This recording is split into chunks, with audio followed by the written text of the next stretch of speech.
Добрите печеливши идеи са най-ценният ресурс в бизнеса.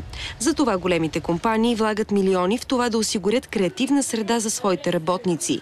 Или така нареченото 3D пространство.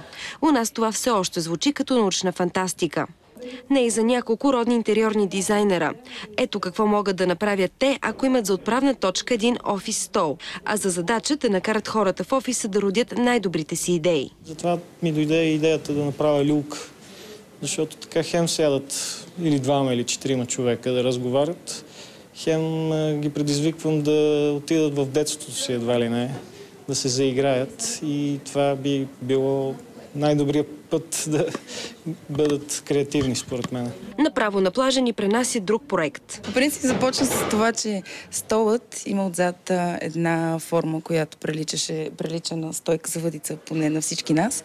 И оттам дойде идеята да направим морска тема, след като и гърбът на стола е мрежа и оттам се получи, че може да го плетем и да стане като кепче, в което да събираш рибата, която си уловил. Това е долната част на стола, която направихме на маса. Колко е важно да има един такъв кът, може да потвърди Марк Кетчлъв, който от години проучва влиянието на средата в офиса върху работещите там.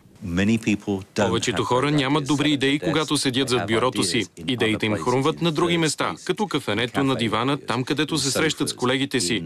Така че седенето зад бюрото не е добро както за ума, така и за тялото. Според учения, фиксираното работно време е друга пречка за раждането на големи идеи. За BTV новините, Кристина Владимирова.